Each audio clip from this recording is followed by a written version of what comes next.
founder of DLA Ignite. With me today is Sue Sutcliffe, and we're going to talk about some of the disruptions that have taken place in the world of marketing over the last year and a couple of years, in terms of COVID, and really it's changed marketing. Certainly, I've never seen it change so much. It's changed a lot. But before we get into talking about those things, Sue, where can people find you? SueSutcliffe.com is the best place. And of course, they can always come find me at World Event Center. I'm usually hanging out there by the pool. And we'll talk about that in a moment. But and you're also on LinkedIn and things like that. So you when we did our prep call, you said to me you were really precise about a date. And you said that you were involved in the internet and social media back in 1993. I mean, you were pretty precise about that day. Tell us about your journey and your history. I still remember the day, Tim. I was pushing my kids on the swing, and one of my neighbors had talked about getting on the internet, and he was a bit geeky like me, and he was struggling with something. I said, well, let's do it. And so we packed the kids up from the park, and we went to his place, and we got on the internet. So that was my first time. I wasn't doing it commercially then, but I was definitely excited. I mean, I thought it was it was just exciting. It was an exciting time. Mm. Yeah. And so you've been involved in marketing since then, and you've seen a whole bunch of changes take place, especially during COVID. The way that you correct me if I'm wrong, but you've run digital agencies, you've done events and organized events, and of course, what happened was that COVID came along and basically cut all that. Yeah, it was crazy. Yeah. I've been doing marketing. I mean, I don't remember I think since the early 90s I've been doing marketing. But I think the internet kind of supercharged it. I really love the fact that the internet, when it came out, leveled the playing field for a brief time. So because I got on the internet early, it was an educational journey, and it was exciting. It was something new, and I got to learn, and I thought that was really exciting. I have seen a lot of transformation, especially like I ran a digital agency for 22 years, I guess, before I sold the client base. And now I focus 100% on events because I just love the fact that I can feed my brain and socialize at the same time. And I've seen, the ability to go on and do events and virtual conferencing has been around since the late 90s. My company's been remote since 1995, and yet, it took COVID to really get the decision makers to take that jump. So it's an exciting time for sure. I remember going to conferences and exhibitions, and for me, in sales, basically, the thing was, you stayed in great hotels and that the company paid for, and had meals that the company paid for, and you ended up at the end of the week with still money in your pocket that you did, So, and I was, even way back in my 20s, I was dubious about whether it was actually creating anything. Yeah, I've been watching you on social, and I just love how you're innovating that space and talking about things that a lot of us have been thinking for a long time. You're calling it straight, and I love that. I think a lot of more people need to listen about that. Nobody wants to watch an ad. I mean, unless they're the Super Bowl ads, and you happen to be a marketing, geek, they want in sales, you want to look at it and stuff like that. But really, I mean, Netflix grew because we didn't want to watch ads. So it's not about, and I think really what I love the most, what attracted to me to follow you, and anybody listening here on my side that's following me, please do follow Tim. You'll be very surprised with what you get. He's a sales guru, and he really has it right. I mean, it's all about starting conversations, and I love how you spoke about that. And that's why I love events, because events allow us to have conversations with people. And I mean, in the old days, they said that, people Sounds like the postman's coming, Sue. It's because your dog's barking. Sorry. I'm so sorry. I've got the door. No, it's all right. It's all right. No, it's we're live, and it happens. Today's reality, right? It is.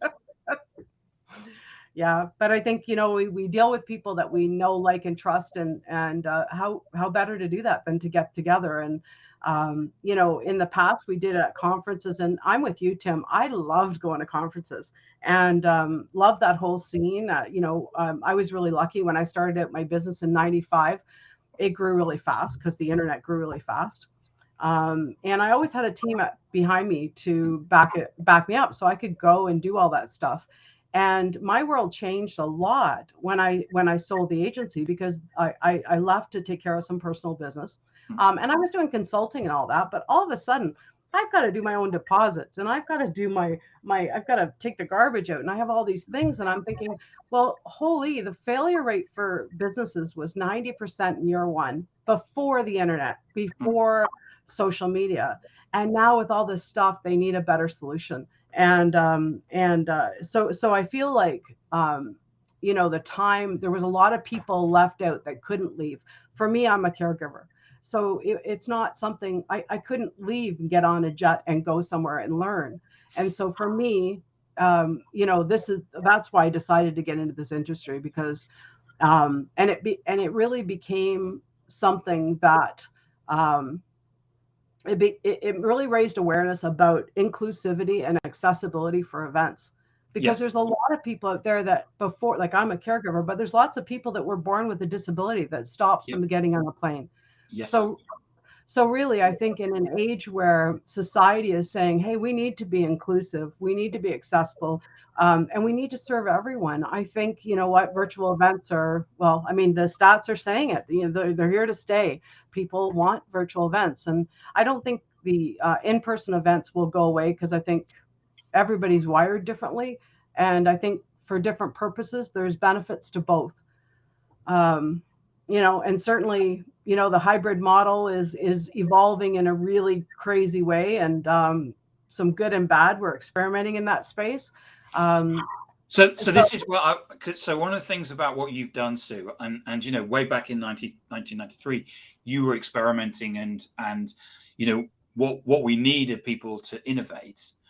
And then the conversation that we had when we did a preparation session was that you you um, you were looking at the virtual conference space and the hybrid event space, and just going to put words in your mouth. Sorry, you did what everybody did, was that you went down a Zoom approach, yeah. which is, it's very obvious. What we'll do is, it's a very open and available platform.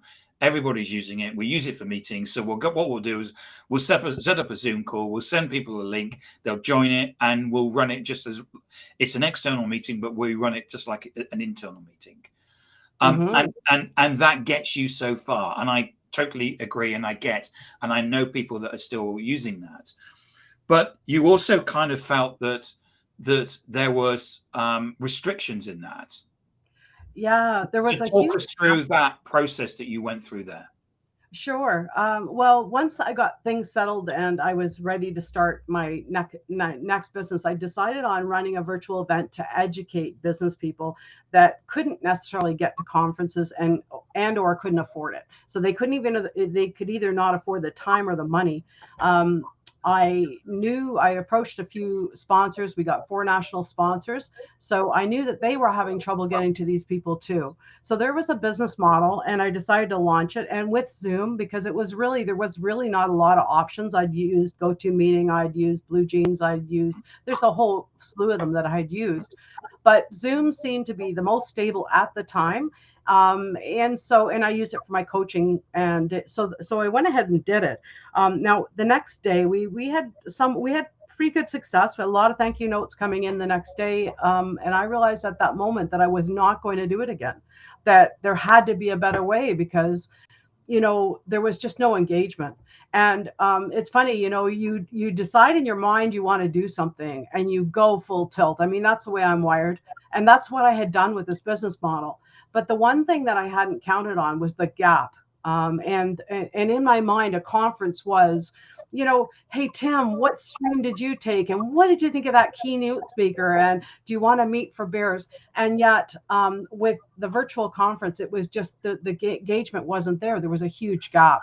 So rather than setting out to start the next event, it was supposed to be a quarterly event. I decided to, dig in and do some deep research. Surely there had to be a solution that filled that gap. And really, there wasn't much out there then. Now that's changed since the pandemic, but at the time, I went looking for that. I ended up finding an Australian man. I think you know him, Keith Keller, Yeah. and he was on this looking for the same thing for different reasons. We ended up finding Remo, and I fell in love.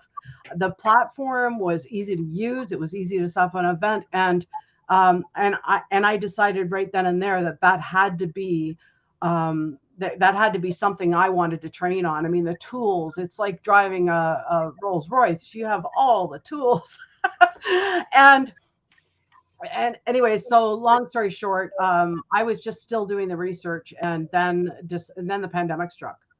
That kind of crushed my hybrid conference idea, because all of a sudden, instead of having a real niche and very little competition here in Canada, all of a sudden I was competing with people all over the world that were running digital marketing conferences that were fighting to fulfill contracts and trying to feed their family. And I really thought, you know what, I can pause right now. I can take a little bit to pause, and let's just digest this. This is huge. And I mean, it was huge for all of us.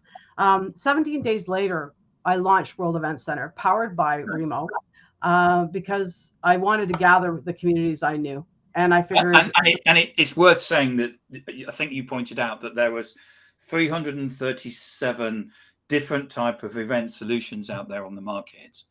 there are now. Yeah, There are now, wasn't then. but you've looked at Remo, which is Remo. Let me just open up the screen, so what people can do is actually visualize what you're talking about. So why don't you explain what you've created and why you've created it? Because I think it's why you've created it is just as important. Oh, okay. Well, for sure. So I created it for myself to gather the businesses that had basically supported my business all these years. I knew they were stopped. There was no way for them to gather together. So that's why I started it initially. And because I wanted to run conferences, I thought that would be really fun. I love learning. So of course I get the best speakers in town when you have the best venue. So I thought, okay, this is cool. And because the place allows you to network it freely, it was really a style of networking that I really liked. So I'm just gonna I'm in the platform right now, and you can move seats just by double clicking, and that's kind of cool, because not only can you go and meet the people that you want to meet, you can also avoid the people you don't want to meet. And I Now, love that, because yeah. conferences are like that. You know very well there'll be so many people there, but there's only so many people you want to talk to.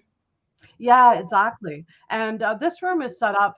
This space here is set up for a very small group, because that's typically what we get in the showroom. But we can go up to 1,000 people, and then in which case there's an elevator keypad over here, and you can move up and down. So you really can escape if somebody's there that you don't want to see. The other thing that I really liked about it from a business standpoint is the fact of how easy it was to connect. So I'm not sure. Well, when you're talking to somebody, or even if you're not there, you can if you see them and you go, oh, I want to connect with that person, you can click on their avatar, and then this little pop up appears. And based on what they enter, you can actually put them in real time by clicking on the icons, and book a meeting even in real time. So I thought that was kind of a cool feature as well. Now you can go live and go on and broadcast, just like Zoom and all the other forms. But the beautiful thing about this is that, we don't want to sit there all day watching TV. And that was why my conference, in my mind, the next day, and I'm saying I'm not doing that, because I wouldn't want to do that. So the beautiful thing is, here you can teach a little bit, and then you can come down and do a little bit. So in a way, it's like a real conference, which is that there are sessions that you can go to. Yep. You said there's an elevator to a top floor, which is where you can go and have some quiet time. Hmm. Yeah. And but you can also sit and actually talk to people and have conversations. So exactly what you would do, where you might say to somebody, "I'll meet you in the corridor at 11 o'clock, and we'll grab a coffee." Yes, exactly. And the beautiful thing is you can name tables too. So it's really set up like we can name this one Tim's table, and we can and then people when they arrive they know where to go. Mm. There can also be ads. So in this particular floor plan, the ad is here, and when you click here, it comes up and shows an ad. Um, so there's lots of different things that you can do, and it doesn't have to look like this either, which is kind of cool. So you can have up to 20 ads. Actually, I think you can, and then you can have different templates too. So it's easy for branding. So just like I put this graphic up here, attend a live event, you could also put up, logos for the various businesses that are sponsoring the event. So now all of a sudden we can give them huge value. Mm. Um, One of the things I did immediately was launch an event called DHSBA. And what I did is I changed the floor plan, and I'm going to just show you how that works because it's Yeah, really sure. good to do. And because you can completely customize this. So, for example, this is a graphic that I found that I personalized, but there's all sorts. I mean, it can be anything you want it to be. So, for one of the things that I did initially is I created this floor plan here, and I did it in Canva. And then you can basically with Adobe Illustrator add the layers, and all of a sudden you can have sponsors at booths, not just greeting people with text. You can actually go to sit at a sponsor's table and actually talk to them. And Mm. so if you think about the value of being able to, and I'm just going to select and see how it Yeah, transforms. please do. Um, yeah, and it's like, and that's one of the things I like about it too, is it's just so easy to set up. I mean, I see stats where events can take up to a month to set up. This Mm. is really simple. You can set up an event in an hour. Right. Uh, and I'm just going to refresh this so that you can see the new floor plan. Oh, it's going to make me log back in. Oh, yeah. One moment, caller. I'm not sure exactly. This is There's nothing like doing it live, Sue. in real time, yeah. Yeah. And so Never work with children, animals, or computers. yeah, there you go, right? There you go. So this is a floor plan that we use that I for like an event series that I started right away to connect businesses with other businesses. So the way it worked is they would pay a certain they would pay a fee to come in, or you could pay to have a table with your logo on it, and basically you would come in, you'd get in early, be able to network with the other exhibitors, and then basically sit at your table, and we can actually automatically seat you there. And then people can come and see you and pop around the way they want to the way they want to do it. And I think the advantages of this are that you can one sponsor could take over the whole thing, but you could also have like share the wealth with a whole bunch of exhibitors. So besides, like so exhibiting, you can do the exhibiting, you can do the networking, there's speed networking, there's all sorts of things you can do. And really it fills a bunch of gaps that I felt like I needed for me. The other thing I found out is, I mean, I've been teaching people networking for years. I've been done pretty well with it. I really love people, and I think what I've learned is that a lot of introverts are really struggling with the new technologies that are out there. I mean, they don't want to jump on. I don't want to slander any of this. A lot of them have speed networking, and some of them just don't care for it. Amazing. They don't do it at all because they don't want to come face to face with somebody they don't know. And I think that freedom is good. And plus, it's easy. The technology. I mean, and a lot of them have come a long way. Like Zoom now lets you have breakout rooms, which is great. But you saw how easy it is just to name a table here. So I think Remo is a really good a really good, easy way to set up an event. And that's why I powered World Event Center with it.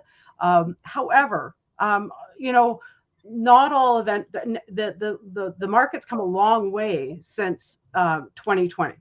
As soon as the pandemic struck, all over the world, there's been developments. So we actually research this on an ongoing basis, and that's how we have all the platforms to Yeah. stay up with what they're doing. Mm. I found one of the things that I would caution anybody listening about is the research that you go to look at is often wrong because Right. the industry is moving so quickly. Yeah. So if you go to look for the stats or what the best one is, number one, they're all planted by marketers.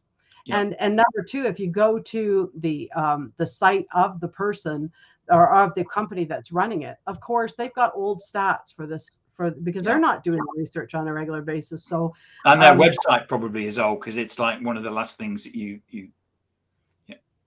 exactly. And I hate to say it, but there's a lot of rating solutions on the internet for tech, and like they're gamed. Like they can be gamed by marketing people. So really the only way when you're putting together an event, you put your blood, sweat, and tears into this event. And really, I mean, even if you're a professional speaker or educator or your brand, everything is on how you make them feel. And if the tech doesn't go right, it's on you. And like whereas the groups that are meeting on World Event Center is growing, all my Zoom groups, have gone down.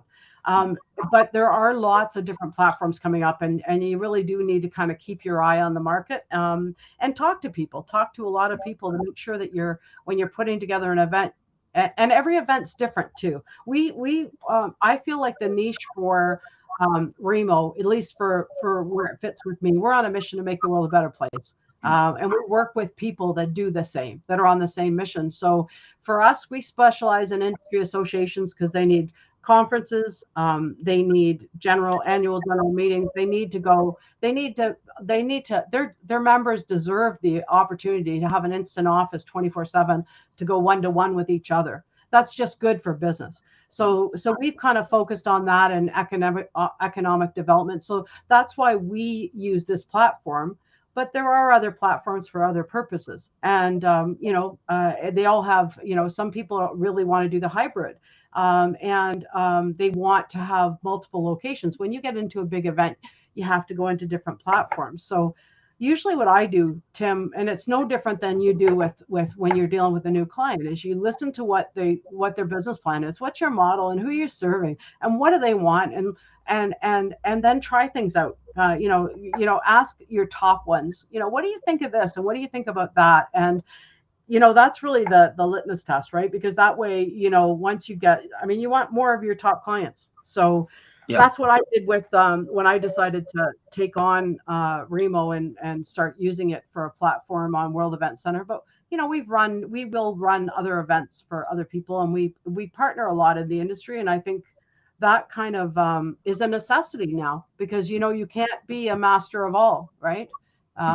Nowadays. So I think you have to pick your niche and then really be prepared to help other people get their goals. And well, you know what Zig Ziglar says, right? Help enough people get what they want, and you'll get what you want, something like that. So thank you so much for today. It's been fascinating seeing the way that the world of events are changing. The days of having a stand where you have a bowl where you put a business card in, I think are long gone. Yeah. And we all need to innovate. And I think the important thing is, as you said, is that we've got to. It's not that this isn't staying still as a technology. It's a moving piece as well. Most definitely. And I think there's going to be. I think we're coming into an age of personalization if we aren't already there.